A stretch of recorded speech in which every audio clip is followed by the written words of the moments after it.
வட இந்தியாவிலே மிக பழமையான கல்வெட்டு அசோகர் கல்வெட்டு.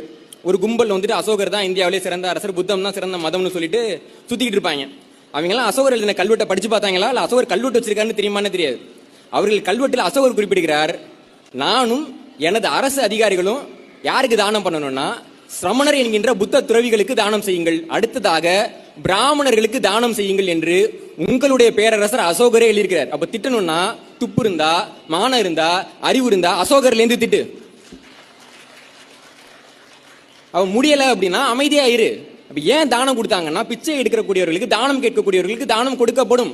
அது அசோகராக இருந்தாலும் கொடுப்பார், ராஜராஜ சோழனாக இருந்தாலும் கொடுப்பார். ஏன் திப்பு சுல்தான் ஒரு இஸ்லாமிய அரசர்.